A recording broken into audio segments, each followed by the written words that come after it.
labdien un esiet sveicināti Eiropas parlamenta Rīgas mājā. Mums vēlēšanas noslēgušās, bet karš Ukrainā tikmēr turpinās un mēs arvien dzīvojam blakus agresoru valstī. Šodien klātesošais Eiropas parlamenta deputāts Rihards Kols ir teicis, ka mums beidzot pašiem ir jārīkojas ātri, izlēmīgi un koordinēti.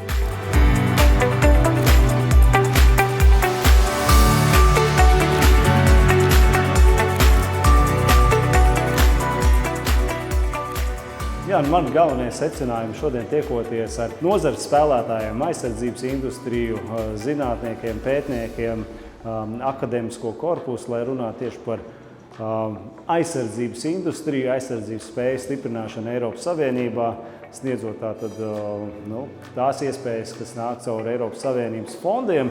Un atzīst ir, ka, protams, ļoti liela interese industrija aizsardzības mums attīstas, ne tikai aizsardzības industrija, bet arī pētniecība un inovācijas. Un, protams, ir kura iespēja, kas paver vēl padziļinātāk piesaistīt finansējumu, līdz ar to arī šīs spējas paplašinot ir svarīgi. Bet arī ne viss ir skaisti un balti, ir tomēr liela izaicinājuma, ņemot vērā, ka ir ļoti īsts termiņš, kurā vajadzēs mobilizēties ne tikai industrijas pārstāvjiem, bet arī Latvijas valdībai.